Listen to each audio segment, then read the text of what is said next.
Marcelo, I see a lot of statements in the live stream. Eva, you're being complimented, but do we have any questions that we have not addressed?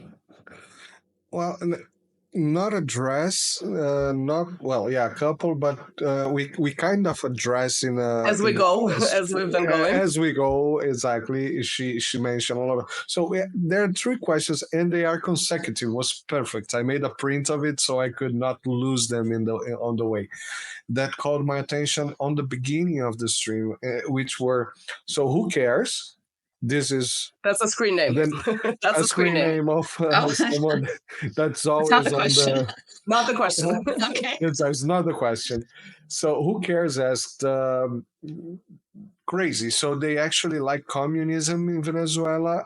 I think this is a subject for a whole big screen, but I'll just address this now. Who cares? You need to learn Portuguese and follow my channel a little bit closer. I've seen you there, but you wanna say something about that? Well, I will say with the caveat that, I have my experience in Venezuela in 2010, but I was there for personal reasons and I wasn't very political aside from Palestine. In 2019, I was there for, I think at most between 3 and 4 weeks. What I can say is that there is massive support for the government. And people are very well educated on why they support the government and what they are fighting against and what they do not want to happen to their country. So you attend one of these Chavista rallies and you'll get people from elderly women to young men to teenagers who are able to talk about imperialism and talk about what the US is trying to do to their country and also talk about the achievements of Chavismo. So, I can't myself speak about in great detail all these things, but you will hear it. So I don't know. I think it's pretty black and white just to frame it as like, do they like communism? Do they want their own futures? Do they want to be able to determine their futures?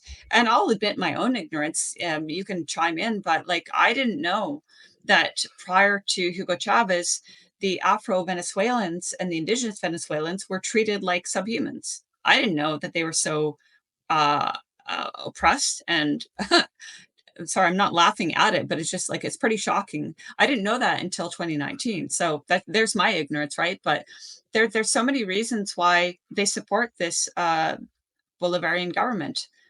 So it doesn't just boil down to, do you like communism or not?